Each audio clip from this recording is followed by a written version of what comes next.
அதாவது ஹார்ட் மீட்டு இது எல்லாம் போட்டு இங்கே குக் பண்ணுறது தான் இந்த புலாவ். இந்த புலாவ் பண்ணுறது பார்த்திங்கன்னா இவ்வளோ பெரிய இதில் ஒரு நாளைக்கு 3000 கிலோ 4000 கிலோ எண்ணெய் அப்படி காஞ்சிட்டு பாருங்கள்.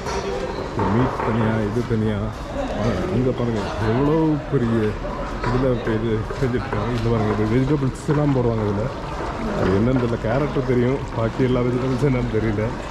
இங்கே பார்த்திங்கன்னா அந்த கறி ஃபேட் மட்டும் எண்ணெயாக இருக்கிறாங்க. ஃபேட்டை கொழுப்பை இது எடுத்துட்டு அதுக்கப்புறம் இந்த சோறு சேர்த்து இப்படி இது பண்ணுவாங்க. இனிப்பாக கொஞ்சம் இனிப்பு அப்படியெல்லாம் கலந்தா இருக்கும். இங்கே தான் ஃபைனலாக பேக்கிங் பண்ணுறாங்க. இங்கே இருந்தால் எல்லாம் எடுத்து கொண்டு போகிறாங்க. இது ஹார்ட் மீட்டு, இது ஆனியன், காடை முட்டை இதெல்லாம் வச்சு தான் கொடுப்பாங்க. எல்லாருமே பாருங்கள் எவ்வளோ இடம் ரைஸாக போட்டுட்ருக்காங்க. அவங்களுக்கு இந்த மாதிரி வீடியோ